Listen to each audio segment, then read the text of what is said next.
Episode 14, A Penny's Worth of Character.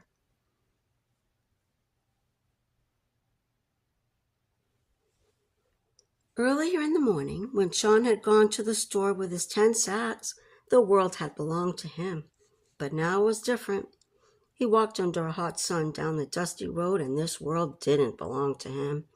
This was a world he didn't want. When he reached the giant sycamore where he had watched the big red-headed woodpecker earlier that morning boring for worms, he stopped long enough to look up to see if the bird was back again, for it would soon be time for lunch. But the woodpecker had gone, and the dead limb looked hot and dry in the August sunlight.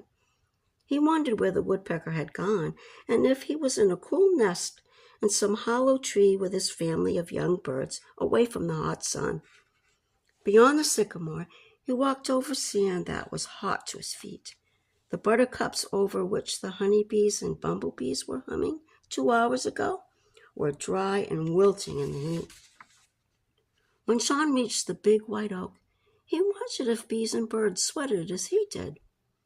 He thought the birds didn't, for when the sun got hot, he never saw many birds. They were always in cool shade. They gathered food in the morning when it was cool. He looked over the steep bank by the white oak at the deep water hole. The minnows weren't swimming around either. He saw them resting down there in the shaded water. A lazy minnow swam up, expecting Sean to throw a cracker crumb or a green fly, but Sean didn't. He didn't have time.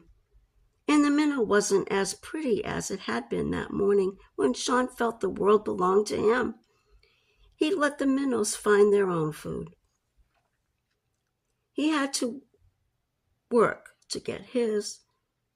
Look what the chocolate bar and the soda pop had cost him. He wasn't through yet.